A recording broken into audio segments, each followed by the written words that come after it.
Aujourd'hui, je te parle du triangle de Karpman. Alors, le triangle de Karpman, comme dans tout triangle, il y a trois parties. Le bourreau, qui est le méchant de l'histoire, soi-disant, mais bien souvent, c'est pas forcément lui le méchant. La victime, la pauvre victime qui s'est fait attaquer par ce bourreau et qui a besoin d'être sauvée par la troisième partie, le sauveur, ou l'audience de sauveur.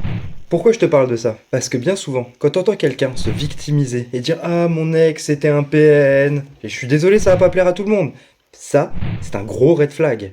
Cette personne-là s'enferme dans le rôle de victime dans ce triangle de Karpman. Elle se dit, elle, c'est la victime. C'est d'ailleurs bien souvent la victime qui mène la danse. C'est d'ailleurs bien souvent la victime qui est la plus toxique dans sa manière de fonctionner vis-à-vis des autres, parce qu'elle veut absolument garder son rôle de pauvre petite victime, qui ne prend pas ses responsabilités dans la situation. Donc bien faire attention à ça, parce que j'en vois trop qui pensent qu'à partir du moment où on arrive à, comme dans une chaise musicale, prendre le rôle de la victime, on est sauvé. On n'est pas le méchant de l'histoire, on est juste la pauvre victime. C'est pas comme ça que ça fonctionne les relations toxiques, je suis désolé. Si tu veux en savoir plus, n'hésite pas à t'abonner. Les prochains jours, je vais faire plusieurs vidéos sur le sujet pour la sortie de mon livre qui s'appelle Narc Attack, que tu peux aussi trouver sur Amazon.